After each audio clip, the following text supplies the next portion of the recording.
players, and welcome back to my channel. My name is Eileen, and in today's video we're going to be talking about how to use a mini DV tape and how to get the footage off, and also why you should use one in 2025. So to start off, here is my camcorder, my mini DV VHS tape type of camcorder. I don't really know the proper terminology, but we're just going to call it a camcorder for this video. And basically, this is something that runs on a tiny mini DV tape, which is obviously not the norm in 2025. Most cameras run off of an SD card or even just like on your phone. But this baddie is from before I was born in 2004, and this is what my home videos were recorded on, and it's lasted a long time. I'll have the exact model name down below in case you're interested in this specific camcorder, but really you can find them anywhere for pretty cheap because they are such old devices. And I'm just going to be telling you a little bit about why I love this thing so much. So I took this camcorder with me on a couple of trips, and I am obsessed with this footage. I think it makes the footage look so cool and just so nostalgic and so mindful. Whenever I would pick up this camera, and especially when I was like out somewhere traveling, I would pick up this camera and the only thing I would be thinking about is what kind of shot I'm getting, how it looks, and how it feels, which I think is the biggest distinction. Sure, I can record something on my phone, but recording it on my camcorder gives me such a different feeling. It makes me feel nostalgic, it makes me feel interested in what I'm seeing, it makes the real world look a little bit different. I like to see the world looking a little bit more artistic, and it helps me sort of romanticize my life and also just create some more core memories. I think in this age, there's a lot of talk of like digicams and cute digicams for Instagram pictures, but the thing about those is I feel like it becomes a little bit performative. Sometimes you have a digicam and you take a picture and you can tell that clearly this picture is just meant to end up on Instagram. It's not meant for the memories. And I think it's a lot harder to whip out a VHS camera or a mini DV camcorder camera and be like, yes, this is for the gram. It's a lot more like, this is for my home memories to show my kids or my friends or my parents. Like, the purpose of these videos just feels a bit different. And I'm not saying that digicams are inherently wrong or inherently bad to use. I, of course, love to use my digicams, but I do think that recording video especially on this behemoth of a device can make it seem really cool and a bit more authentic. That being said, one of the main features of these cameras is the zoom. I love that smooth zoom action. I feel like it just looks so good, so nice, so crisp, but like not actually crisp. It just looks really smooth. And I just think it's a really cool feature that's sort of missing from modern day devices. I of course also just love the colors and the noise of it. I do just feel like it gives it this really nice, nostalgic, pretty look, and I just love the feeling of like noise on video. So that's a really personal preference, but I do feel that whenever I watch footage back from places where I've taken this camera, it feels really different to me. It feels really nice, it feels really cool, and it feels like I can like get lost in these videos, which is of course like the whole reason that I personally like to document as a filmmaker, or even just as a person that likes to document things. I want to be creating something that makes me feel like the memory. And I also really like that this is sort of its own physical media, if that makes sense. Like, okay, so if I'm recording on my phone and then there's a video on my phone and then it just kind of stays in this cloud setting, but this is literally on a tape.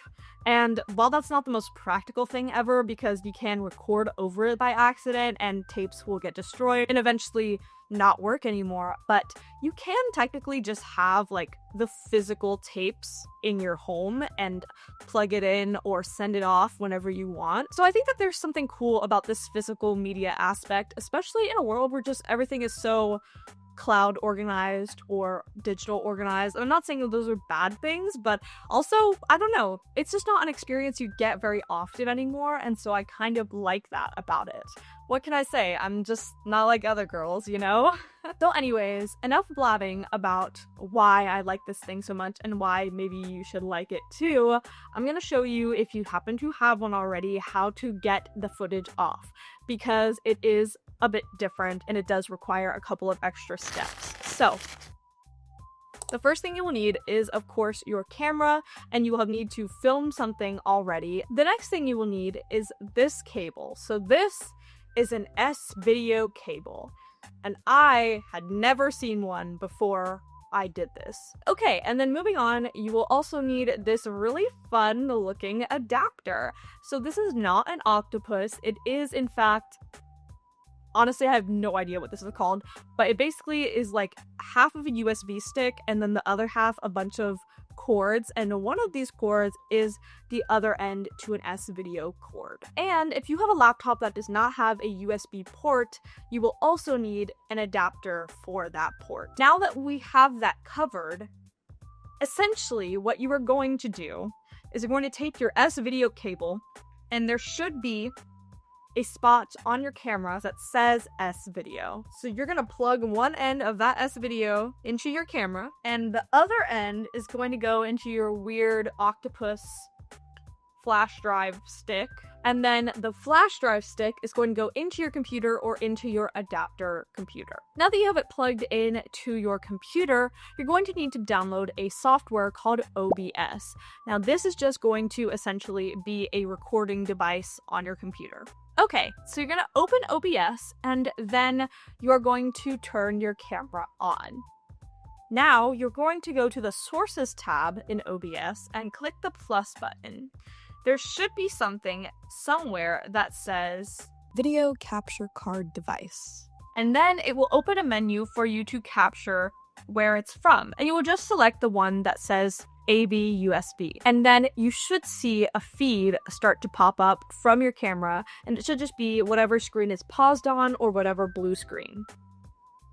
You can also add an audio input capture, and this should hopefully capture the audio. Now, I have had it work in the past where the audio wasn't working, and so what I had to do then was record what the audio sounded like with my phone and then later sync it up. But recently it's been working where I've been able to hear the audio and see the video at the same time from just using the S-video cable. And then you're going to pick up your camera and you're going to hit the rewind button, and you're going to rewind all the way back until the first thing that you've recorded. And then you're just going to hit play. And then at the same time, you're going to click start recording on OBS, and it will record what you are playing through your camera.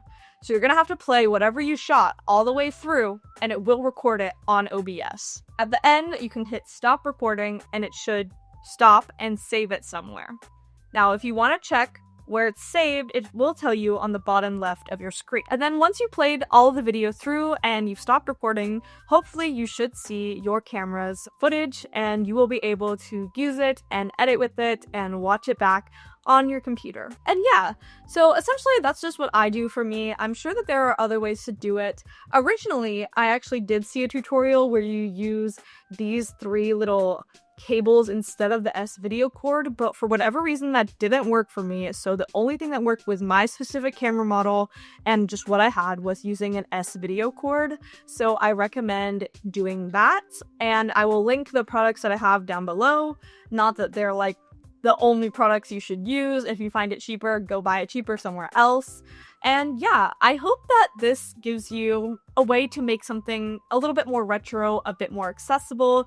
I hope that you find it fun, or maybe just get inspired. And if you do shoot anything really cool and you want me to take a look at it, please feel free to tell me. But that being said, Slayers, I hope you have a great time with your cool girl nostalgic footage.